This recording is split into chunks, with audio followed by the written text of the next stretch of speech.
Ethan, did you have fun playing dead for 3 years? Her voice was a venomous whisper. Now it's my turn.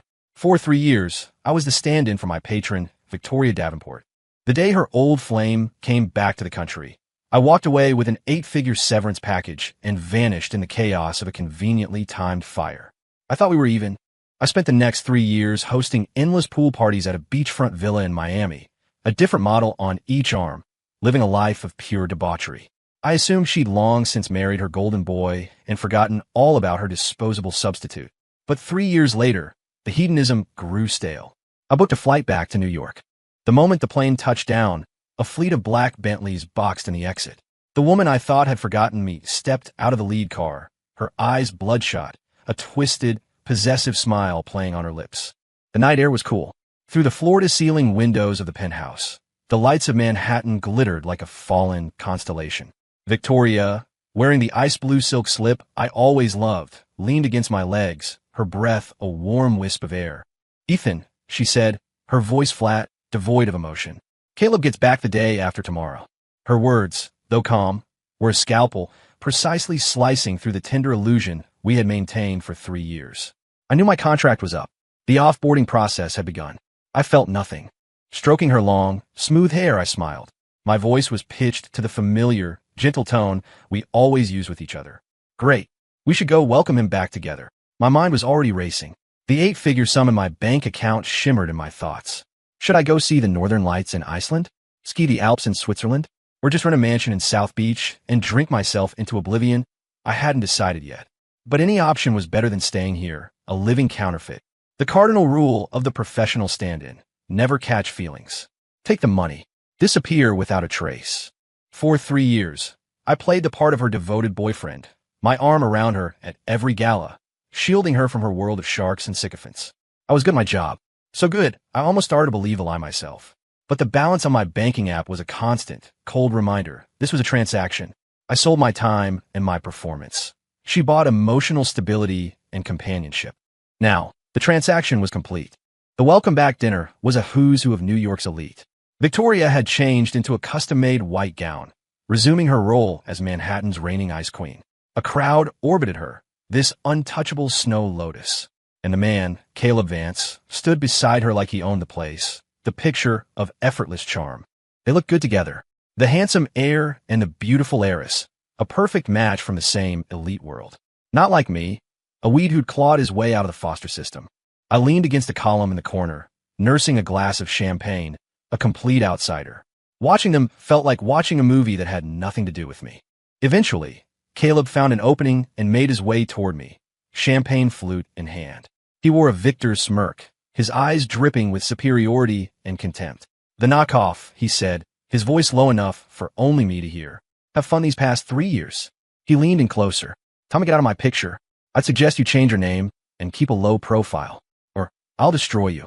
The smugness was practically oozing from him.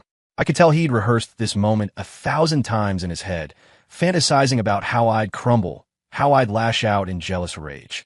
Too bad for him. I had anticipated 100 different provocations and prepared 100 different retorts. In the end, I chose the one that would infuriate him the most. Indifference. I didn't just fail to get angry. I acted like he'd told a harmless joke. I gave him an elegant toast, my smile wider and more genuine than his. "My deepest thanks, Mr. Vance. It's been a very generous 3 years." I winked. The trial period was more than satisfactory. "It's been a pleasure doing business with you. I wish you both a lifetime of happiness." His perfectly crafted punch landed on a pillow. The sophisticated mask he wore cracked instantly. Shock, confusion, then pure, unadulterated rage. He couldn't comprehend how a replacement like me could be so calm. Watching the series of emotions play across his face, I felt like every little indignity I'd suffered over the last 3 years had just been paid back with interest. I wasn't here to fight over a woman. I was here to finalize my exit interview and watch the clown show. Just as Caleb was sputtering, speechless with fury, a plume of thick smoke billowed from a corner of the ballroom. The piercing shriek of the fire alarm cut through the air. The practiced elegance of the crowd vanished, replaced by primal panic. Screams and cries erupted as guests scattered like headless chickens. I watched the chaos unfold, and my first thought wasn't to escape. It was a gift from the gods. My perfect exit strategy. In the pandemonium, I caught a glimpse of Caleb, a heavy, decorative trellis, knocked over in the stampede, had crashed down on his leg. He collapsed, screaming in agony, as flames began to lick at the tablecloths around him. Not far away, Victoria was being held back by her security, shrieking his name like a madwoman. Caleb, Caleb. Her voice was raw with desperation. I took a deep breath, not for love, but for the perfect final act of my career as a stand-in. I fought against the current of fleeing bodies, plunging into the smoke. The heat was searing as I grabbed the semi-conscious Caleb and dragged him out like a sack of potatoes. I dumped him near the closest emergency exit, yelled, "Get him out of here!" to the first responders, and then, without a single glance back at Victoria, I slipped out an unnoticed service door and vanished into the New York night. Victoria, I thought, this is my final gift to you. We're even. We're done. A week later, South Beach, Miami. I was stretched out on a lounge chair at my private beachfront villa. The long string of zeros on my banking app made every breath of salty air taste like freedom. My first call was to a party planning company. "I want to throw a party. What's your budget?" I grinned into the phone. "No budget. I want you to go so big, so loud, that all of South Beach can hear my music. Making problems disappear with money. Simple and effective." My life officially switched to paradise mode. I'd wake up in a plush king-sized bed with a view of the sunrise over the ocean. I'd spend my mornings cruising down the coastal highway in a rented Ferrari, the sea breeze billowing through my linen shirt. At noon, I'd be under a massive umbrella while a leggy model in a string bikini fed me chilled, peeled grapes, asking if they were sweet. "You're sweeter," I'd tell her, and she'd giggle, resting her head on my shoulder. On my other side, a popular streamer would be giving me a shoulder rub, cooing, "Ethan, you really know how to live." The pool was filled with beautiful women I'd flown in from all over the country, their laughter like silver bells. I put on my sunglasses, chug an ice-cold beer, and gaze out at the azure ocean, the golden sand, and the swaying palm trees. This was living. Everything about New York felt distant, unreal. The icy heiress, the phony old flame. It was all from another lifetime. No amount of love triangle drama or high society bullshit could compare to the simple, solid reality of a beautiful view and a beautiful woman. Occasionally, a push notification from the Wall Street Journal would pop up on my phone. Davenport heiress turns iron fist on board, shocks Wall Street with ruthless tactics. I just chuckle and toss the phone aside. Turn off all notifications. Then I dive into the cool water of the pool, the cheers of beautiful women ringing in my ears, and enjoy my sun-drenched existence. I was dead, after all. And what was a dead man doing in a Miami swimming pool? Victoria's triumphs and tragedies had nothing to do with me anymore. In a way, I was grateful for that fire. It had incinerated my past and given me a new life of absolute freedom. In Miami, I was just a lucky guy who'd hit the jackpot. Nobody knew who Ethan Hayes was. Time flowed like the Miami sun, hot and fast. 3 years flew by in a blur. But even the most exciting life can get old. When another gorgeous influencer sidled up to me and purred, "Hey, handsome, care to explore the meaning of life with me tonight?" For the first time, I felt a profound, bone-deep boredom. I'd applied so much sunscreen to bikini-clad bodies my hands cramped. I'd thrown so many pool parties, I'd become numb to beauty. I discovered that even extreme pleasure leads to apathy. The numbers in my bank account kept growing, but my happiness had plateaued. I found myself missing the crisp autumn air of New York. 3 years is long enough for anyone to forget a relationship, to forget a person. I naturally assumed Victoria had long since settled down with her precious Caleb. Even Caleb with a bad leg was still the one that got away. Me, the stand-in who had been reduced to ash, I should have been completely erased from her memory. So, on another listless afternoon, I casually booked a flight back to New York under my real name, Ethan Hayes. What's the harm in going back for a visit? I thought, just a trip down memory lane. The plane landed. The second my feet touched the pavement in New York, the familiar smell of the city hit me with a wave of disorientation. 3 years, and it seemed like nothing had changed. I was pulling my single carry-on, enjoying the long-missed urban energy, when I stepped out of the VIP terminal. I hadn't even pulled out my phone to call an Uber. Suddenly, dark figures materialized from both sides, surrounding me in a flash. They were dressed in sharp suits, their faces impassive. Professional security. My heart hammered against my ribs. This wasn't a welcome party. This was an abduction. My reaction was fast. I instinctively tensed, ready to fight and run. 3 years of surfing, diving, and working out in Miami had made me stronger than ever. But these guys were clearly highly trained, and there were too many of them. The moment I moved, 2 men seized my arms in an iron grip. Before I could make another move, a cloth reeking of chloroform was pressed hard against my nose and mouth from behind. Struggling was useless. As my consciousness faded, the last thing I saw was a pair of impossibly familiar high heels stopping right in front of me. They were a limited edition pair I'd given Victoria for her birthday. She'd love them. When I woke up, it was to the feeling of a ridiculously soft mattress. But the cold touch and metallic click of my wrist shocked me fully awake. A gleaming silver chain bound my wrist to the ornate brass headboard. I tried to move. The chain rattled, a crisp reminder of my situation. I scanned the room. The opulent, familiar bedroom. Every piece of furniture, every decorative touch, made my skin crawl. This was the master bedroom of the penthouse I had shared with Victoria for 3 years. Nothing had changed. Even the book I'd left half-read on the nightstand was still there, in the exact same spot. The door creaked open. Victoria walked in. She was so much thinner than I remembered. Her face was a pale, bloodless porcelain mask, her chin sharp enough to cut glass. But her eyes, once as cool and distant as the moon, now burned with a feverish, almost pathological intensity one had never seen before. It was a possessiveness that seemed to sink into the bone, the look of a starving wolf cornering its prey in the dead of night. She walked to the bed, step by step. Her heels were silent on the expensive Persian rug, but each footfall felt like it was landing on my heart. She leaned over me, her cold fingers trembling slightly as they traced the lines of my face, my eyebrows, my eyes, as if verifying a priceless treasure she'd thought was lost forever. Ethan, her voice was painfully hoarse, thick with 3 years of repressed sobs and simmering madness. I finally found you. I forced myself to stay calm, to push down the shock and terror rising in my throat. I spoke in the steadiest voice I could manage. Victoria, what the hell is this? This is kidnapping. It's a felony. She laughed. It was a harrowing, wild sound, filled with endless grievance and resentment. A felony? She scoffed. To find you, I turned this entire city upside down. Everyone said I was crazy. I put a 7-figure bounty on any information, called in every favor I had. I haven't slept more than 3 hours a night, all just to find a single piece of proof that you were still alive. And you? She whipped out her phone, the screen flaring to life. A video started playing. It was me, shirtless, laughing by the pool in Miami with a girl in a bikini. I was picking her up, tossing her into the water, then diving in after her with a wide grin. The sun was bright. Our smiles were bright. In the background, music blared and dozens of young, beautiful people cheered. Then, the screen began to flash through a series of photos. Me on a yacht, drinking with models. Me in a sports car, taking a selfie with an influencer on my lap. Me on the beach, rubbing sunscreen on a beautiful woman's back. In every single photo, I looked deliriously happy. You were living it up in Miami, she hissed. With all those women.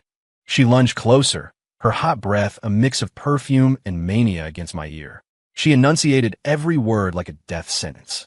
I looked for you for 1,095 days. Every single one was a day spent in hell. And you were out there, having the time of your life. Ethan, this time, I don't care if it's a felony. I will never, ever let you leave me again. The cold chain rattled with her movements. I tried to pull away, but the custom-made links didn't give an inch, only tightening and leaving a red mark on my wrist. This had clearly been prepared well in advance. Victoria just sat on the edge of the bed, not speaking, just staring at me with that obsessive, dangerous gaze, tracing every contour of my face as if she wanted to devour me whole. The suffocating silence was more terrifying than any scream. I decided to break it myself. I pushed down my fear and demanded coldly, "What do you want from me? Let me go. Where's Caleb? Shouldn't you be taking care of your one true love instead of kidnapping your stand-in?" I said his name on purpose, trying to provoke her, to make her lose control. At the mention of Caleb, a venomous hatred flared in her eyes, so intense it was almost tangible. She let out a cold, contemptuous laugh. Him? A two-bit con artist. A piece of trash who should have been sent to hell a long time ago. She picked up a remote and turned on a massive projector screen opposite the bed. It lit up to show a man slouched in a wheelchair. His eyes were hollow, his face haggard and unshaven, his body draped in a faded hospital gown. It was Caleb Vance, once so polished and confident. Now he looked like a broken homeless man, stripped of every last shred of his former glory. 3 years ago, everyone told me you died in that fire, Victoria said, her tone deceptively casual, as if she were discussing a trivial news story. But her eyes were locked on me, watching for the slightest flicker of a reaction. They only found a charred cufflink at the scene. They said the metal matched yours. I didn't believe them. Later, She paused, and every word that followed was an icicle stabbing into my heart. Her voice was terrifyingly calm. I had his legs broken. I just kept thinking, why couldn't it have been him? Why did it have to be you? My pupils contracted. A bone-deep chill shot up from my feet to the crown of my head. I had risked my life to save him, and she, because she thought I was dead, had personally ordered him crippled. This woman, she was truly insane. Looking at the pathetic wreck Caleb had become on the screen, I felt a genuine, primal fear of Victoria for the first time. She seemed pleased by my shock, a sick smile playing on her lips as she continued to unload the secrets of the last 3 years. Did you know? He wasn't some devoted childhood sweetheart. He was already married, with a wife and kids back in Europe. He only came back for the Davenport money, trying to play both sides, treating me like an idiot he could just conquer. She grabbed my chin, forcing me to look at her. Her eyes were bloodshot, swimming with betrayal and pain. And you, my Ethan, you ran into that fire to save him. Did you think he was more important than you, too? Did you think I was supposed to choose him, not you? Tell me, did you? Her nails dug into my jaw. The pain was sharp, grounding. Stunned by her crazed interrogation and the image of a crippled Caleb Vance, I felt a tremor of fear that started in my soul. I realized I was no longer dealing with the proud, aloof heiress of New York. I was facing a beast, driven mad by obsession and betrayal. And I was her prey, the one thing she had decided she could never, ever lose. My silence, to her, was an admission of guilt. I chose silence, because any explanation would have been pointless. And my silence was, of course, misinterpreted by Victoria as confirmation. The madness in her eyes began to recede, replaced by a heart-wrenching pain. She let go of my chin and laughed at herself, a sound filled with endless sorrow. So you really did think that, too? This state of utter dejection seemed to calm her. She sat on the edge of the bed, her back to me, and began to haltingly recount the events of the past 3 years. She said that after the fire, she had searched for me like a woman possessed. But the only thing found at the scene was that single burnt cufflink. Everyone told her I was dead, but she refused to believe it. She used every resource the Davenport family had, casting a nationwide net like a paranoid fanatic. She investigated every Ethan Hayes she could find, checked every unidentified body. She even hired private investigators to dig into my past, visiting the group home where I grew up, my old university, trying to find any clue, any thread. They all said I was losing my mind. My parents wanted to send me to a psychiatrist. The board said I was being irrational. They tried to sideline me. But I didn't care. It was during this obsessive search that she had stumbled upon the truth about Caleb's life overseas. She discovered not only that he was married, but that his wife was the daughter of his business partner. He had come back to the States purely to secure an investment from her family to bail out his own failing company. He told me he had loved me for 10 years. It was all a lie. He saw me as a fool, an ATM. The rage of being deceived, woven together with the agony of losing me, had caused her to snap completely. On a stormy, rain-lashed night, she had her men corner Caleb as he was trying to flee the country at the airport. I wanted him to know what it feels like to lose the thing you value most, she said, turning to look at me, her eyes holding a disturbing mix of childlike innocence and adult cruelty. So I took his legs. My throat was dry. I finally found my voice, asking hoarsely, "Then why are you doing this to me?" I was just a substitute, paid to do a job. My questions seemed to stun her. Then, a bitter smile, more painful than tears, spread across her face. A substitute? Ethan, when did I ever treat you like a substitute? She looked at me, her eyes filled with a universe of regret. Asking you to come to that dinner. That was a test. A stupid, arrogant test. I thought you would be jealous. I thought you'd get angry, that you'd storm over and tell me you didn't give a damn about Caleb, that you only wanted me. My ridiculous pride wouldn't let me be the first to say it. I thought we had an understanding. I thought you knew. Her voice trembled, and tears finally spilled over, trailing down her pale cheeks. I never imagined you would choose such a final way to leave me. I just wanted you to be jealous for me, just once. And instead, you chose to die. So that was it. Her monumental pride had prevented her from showing vulnerability. She'd engineered a misguided test of love, and, in doing so, had lit the fuse on a disaster that consumed everyone. My death was the final straw that broke her. Looking at her ashen face and the tears rolling down her cheeks, I felt a complex storm of emotions. Mixed in with the fear was a strange, unsettling flicker of shock and sympathy. I had always believed she didn't love me. From that day on, Victoria stopped her hysterical outbursts, but the chain on my wrist remained. She began to care for me with a meticulous, smothering attention. She cooked all my meals herself, every dish something I had once mentioned I liked. The spice level of the jambalaya, the sweet to tangy ratio of the barbecue sauce, even the precise temperature of the water I drank. She remembered everything. She would sit by the bed for hours, reading aloud from one of my arcane quantitative finance textbooks from college. Theories so dense I'd nearly forgotten them myself. She read with intense concentration. When she finished a chapter, she would look at me with something akin to worship and whisper, "I knew you were the brilliant one, my love.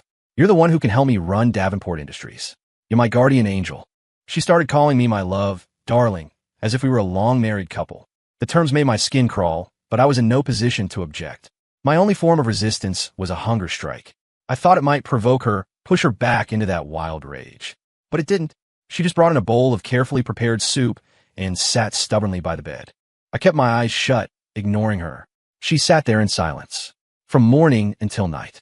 When the food got cold, she would take it to be reheated and return to her vigil. When I was finally so hungry that my stomach was cramping and my head was spinning, she brought the warm soup to my lips, spoon by spoonful, her eyes gentle but unyielding. "Please eat something. Just a little," she pleaded, her voice soft. "If you don't eat, I won't eat either." Eventually, I gave in. I opened my mouth. This sweet, suffocating pressure was disarming me. A few days later, she unlocked the chain on my wrist. My heart leaped. I thought she'd finally come to her senses. Instead, she produced another, longer chain and fastened it to my ankle. The length was precisely calculated to allow me freedom of movement within the bedroom, the en-suite bathroom, and the small attached balcony. But escape was impossible. At night, she would cling to me as she slept, a cat starved for security, constantly murmuring my name. "Ethan, don't go. Don't ever leave me again."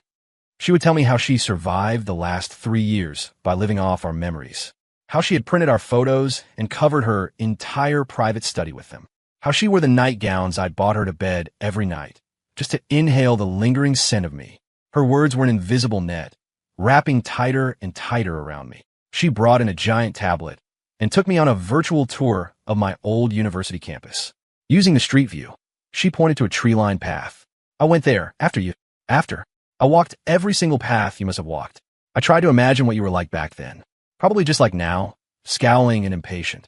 I watched her performance in silence, my mind coldly calculating the odds of escape. But the security in this penthouse was military grade. Every window was fitted with invisible infrared alarms. All my electronic devices were gone. This place was a fortress. One day at dinner, I deliberately knocked a bowl of scalding soup over, hoping to anger her, to find a crack in her calm facade. The hot liquid splashed all over her hand, turning the skin bright red. She barely flinched, just let out a small hiss of pain. Without a word, she knelt to clean up the mess. Then she looked up at me, her eyes red-rimmed, her voice so low it was almost buried in the floor. "As long as you don't think about leaving again, you can do whatever you want. You can hit me, you can scream at me. Anything."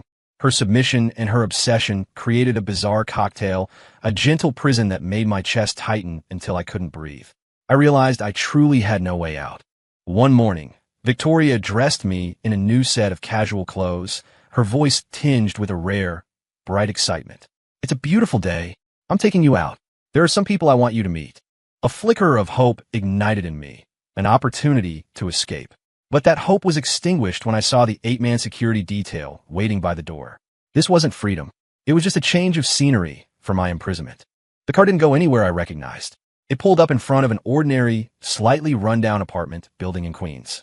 Flanked by guards, she led me by the hand to a door and rang the bell. It opened to reveal a middle-aged couple, their hair gray, their faces etched with years of hardship. The moment they saw me, they began to tremble, tears streaming down their faces. Before I could process what was happening, they rushed forward and threw their arms around me, crying out, "Our son! Oh, our boy! We finally found you." I stood frozen, my mind a complete blank. "Who were these strangers?" Victoria whispered in my ear, her voice impossibly gentle. "They're your birth parents.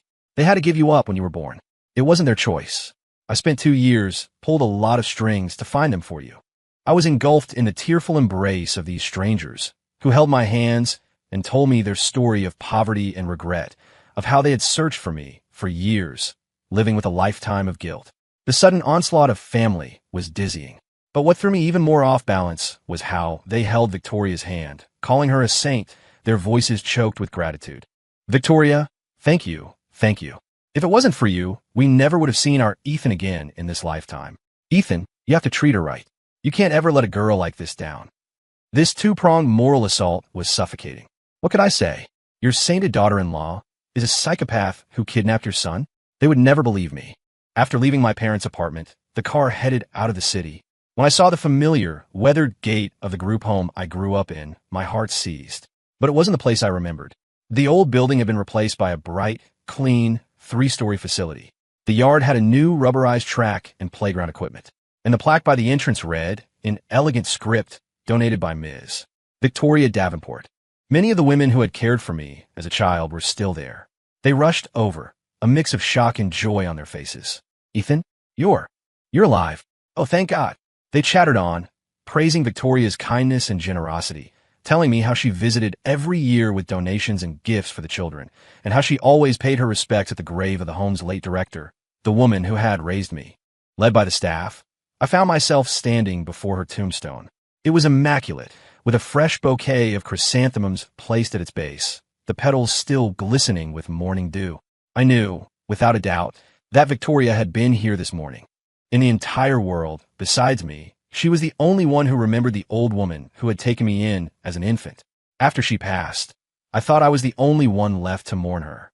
In that moment, for the first time, my heart was truly, deeply shaken. On the ride back, I broke the silence. It was the first time I had initiated a conversation with her. My voice was rough. Thank you. I felt Victoria's body go rigid beside me.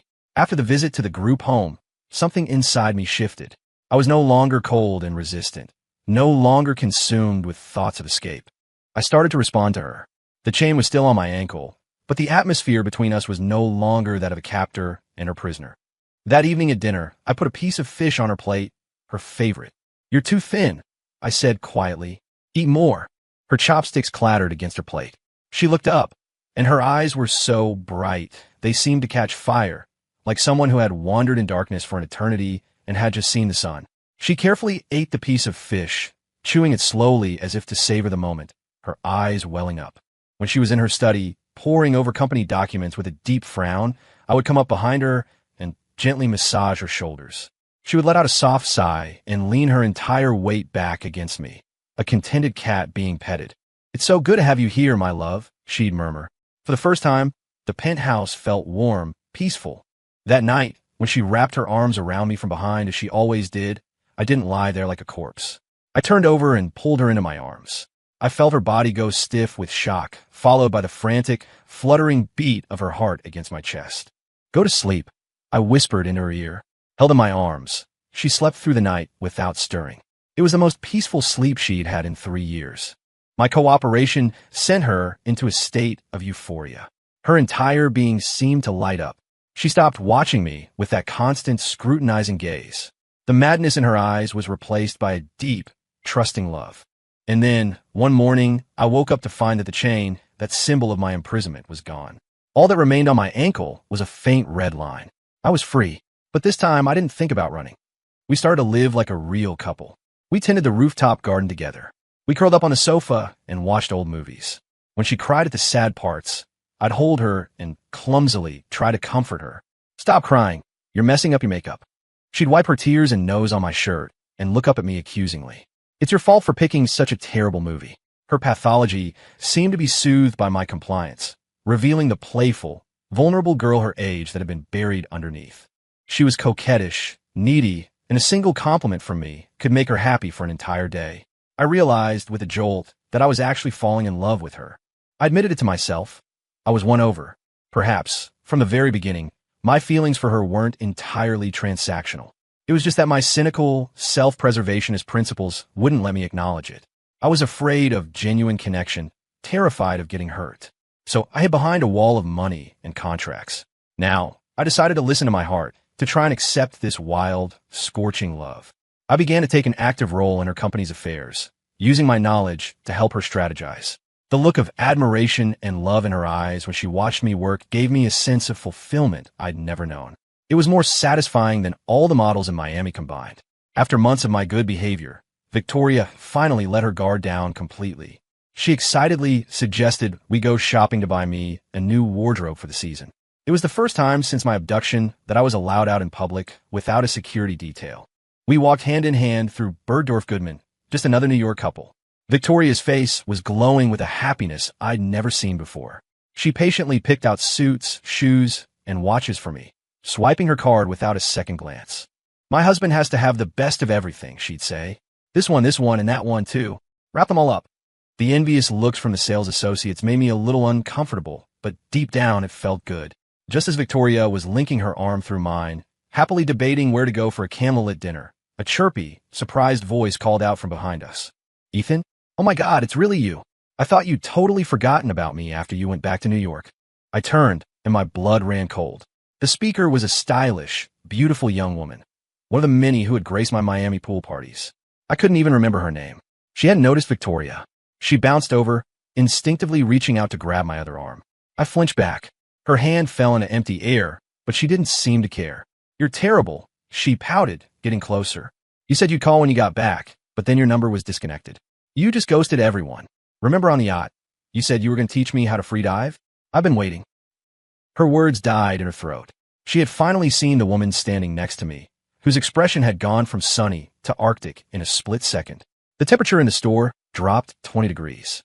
Victoria's hand on my arm tightened like a vice, her nails digging into my flesh. I could feel her body trembling. All the happiness and warmth had vanished from her face, replaced by a glacial fury, the oppressive calm before a hurricane. She stared daggers at the embarrassed socialite, then turned her head slowly to look at me.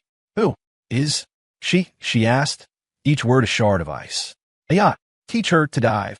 The sweet atmosphere we'd been enjoying shattered. The air itself felt thick, solid. The poor girl was white as a sheet under Victoria's murderous gaze, stammering, "No, Ms. Davenport, you've got all wrong. We were just—" Victoria ignored her completely. She grabbed my wrist and dragged me toward the exit, her strides long and furious. Her strength was astonishing. I was practically pulled through the store, leaving behind a trail of stunned shoppers and the mortified girl, who looked like she was about to burst into tears. I knew it was over. The brief period of peace had come to an end. The monster I had managed to soothe was back. The moment we got back to the penthouse, the front door slammed shut with a deafening boom. I was once again locked in that familiar bedroom. The familiar feeling of confinement and suffocation descended on me. The Victoria softened by love was gone. I sat on the bed, my heart a block of ice. Minutes later, the door was thrown open. Victoria stormed in, her eyes blazing red, a lioness provoked beyond reason. She grabbed the shopping bags and began smashing everything. The expensive suits, the new watches, against the floor of the walls. A fortune in luxury goods, treated like garbage. She pointed a trembling finger at me, her voice a raw scream. 3 years. How many women like her were there during your 3 years in Miami? 1? 10? 100? I tried to explain, my face pale. It was nothing. We were just having fun. Nothing happened between us. Before I could finish, she shoved me with all her might, sending me sprawling back onto the plush bed. Having fun. She was on top of me in an instant, her hot tears and punishing kisses raining down on my face and neck. Her kiss was no longer tender. It was a furious, desperate, possessive thing, full of jealousy and rage, meant to bite and conquer. You're not allowed to have fun, she sobbed, her voice broken and tyrannical. Your past, your present, your future. Every inch of you, every single hair on your head belongs to me. To me alone. I was going crazy looking for you, and you were out there playing with other women? Ethan, how could you do this to me? This imprisonment wasn't cold. It was a firestorm of emotion hot enough to melt steel. I didn't fight back. I knew explanations were futile. She didn't need an explanation. She needed confirmation. Confirmation that I belonged only to her. And so I gave it to her. With my actions, again and again, I showed her that my past was over and that my present and my future were hers alone. 4 days that blurred together, I was her prisoner on that bed. She used every method imaginable to exorcise 3 years of insecurity and the fresh, violent jealousy that had been ignited. From frenzy to exhaustion and back to frenzy. When I was finally released, my body aching, feeling completely drained, the demonic Victoria was gone. She was curled up in my arms like an exhausted kitten, her voice thick with tears and the satisfied calm after a storm. My love, you can't look at other women anymore. Not even a glance. Promise me. Okay. Her voice was small, pleading. Please promise me. I stroked her damp hair, feeling her complete, unguarded dependence on me. In the crucible of that confrontation, the last barrier around my heart had dissolved completely. I leaned down and placed a solemn kiss on her forehead. With all the tenderness and conviction I possessed, I answered her. Okay. In that moment, I willingly and completely accepted this insane, all-consuming love, and I decided I would spend my life protecting it. I held her closer and whispered, Victoria, let's get married. She went still in my arms, and then she began to cry, a deep, shuddering sob of pure, unadulterated joy. Not long after, we had a wedding that was the talk of New York. At the reception, I was formally introduced as the new CEO of Davenport Industries, stepping in to help run the empire for my wife. We had just learned was pregnant. I went from a carefree playboy to the man everyone called Mr. Hayes, the decisive, ruthless new leader of a corporate dynasty. My days were filled with endless meetings and mountains of paperwork. But I was happy to do it, because I knew that no matter how late I worked, there would always be a light on for me at home and someone waiting. One afternoon, I was chairing an important transatlantic video conference, negotiating a multi-billion-dollar acquisition. The atmosphere in the boardroom was tense. The executives on the other side of the screen were all stone-faced. Suddenly, the boardroom door opened. Victoria, now visibly pregnant in a loose-fitting dress, walked straight up to me. She placed a folded piece of paper in front of me. I picked it up, confused, and signaled for a 10-minute recess. When I saw the contents of the lab report, I froze. HCG positive. Victoria leaned into my ear and into the still live microphone, announced in a voice filled with blissful pride, Congratulations, Mr. Hayes. You're going to be a father. On the screen, the international executives exchanged bewildered glances. Then, one by one, they broke into knowing smiles and scrambled to find excuses to sign off. Oh, congratulations, Mr. Hayes. That's wonderful news. Just remembered a very urgent email I have to attend to. Yes, my wife also asked me to be home early. We'll reconnect on this tomorrow. Congrats again. Within seconds, the screen was empty. They had left the room to us. I killed the video feed and pulled Victoria into my arms, too overwhelmed with emotion to speak.